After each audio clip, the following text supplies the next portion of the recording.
पुण्यातून बातमी आहे। पुण्यातील भिडे पूल वाहतुकीसाठी खुला करण्यात आलेला आहे। त्यामुळे आता खरेदीसाठी बाहेर पडणाऱ्या पुणेकरांना हा मोठा दिलासा आहे।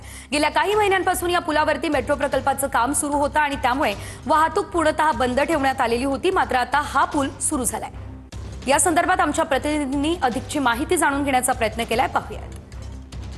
अवघ्या काही दिवसावरती महत्त्वपूर्ण असलेला सण दिवाळी येऊन ठेवला आहे। त्यामुळे साहजिकच अनेक नागरिक जे आहेत ते मध्यवर्ती पेठामध्ये दिवाळीच्या सणाच्या निमित्तानं खरेदी करण्यासाठी येत असतात। सध्या आपण बघू शकतो की आपण सध्या भिडे पुलावरती आहोत आणि या भिडे पुलावरती मेट्रोचं कामकाज सुरू असल्यामुळे अनेक दिवसांपासून हा भिडे पूल जो आहे तो वाहतुकीसाठी बंद ठेवण्यात आलेला होता। मात्र कालपासून हा भिडे पूल जो आहे तो वाहतुकीसाठी खुला करण्यात आलाय। साहजिकच त्यामुळे डेक्कन परिसर असेल किंवा मध्यवर्ती पेठेंकडे जोडणारा जो हा पूल वाहतुकीसाठी खुला करण्यात आलेला असल्यामुळे जी वाहतूक कोंडीवरती जो परिणाम होत होता तो आता काही अंशी जो आहे तो सुटलेला या ठिकाणी दिसत आहे। सकाळी 6 वाजल्यापासून रात्री 10 वाजेपर्यंत हा जो पूल आहे तो सुरू असणार आहे। त्यामुळेच काही अंशी पुणेकरांना जो आहे तो दिलासा मिळताना आपल्याला या ठिकाणी पाहायला मिळत आहे। कॅमेरामॅन रोहित सूर्यवंशी सोबत लक्ष्मण जाधव, टीव्ही मराठी, पुणे।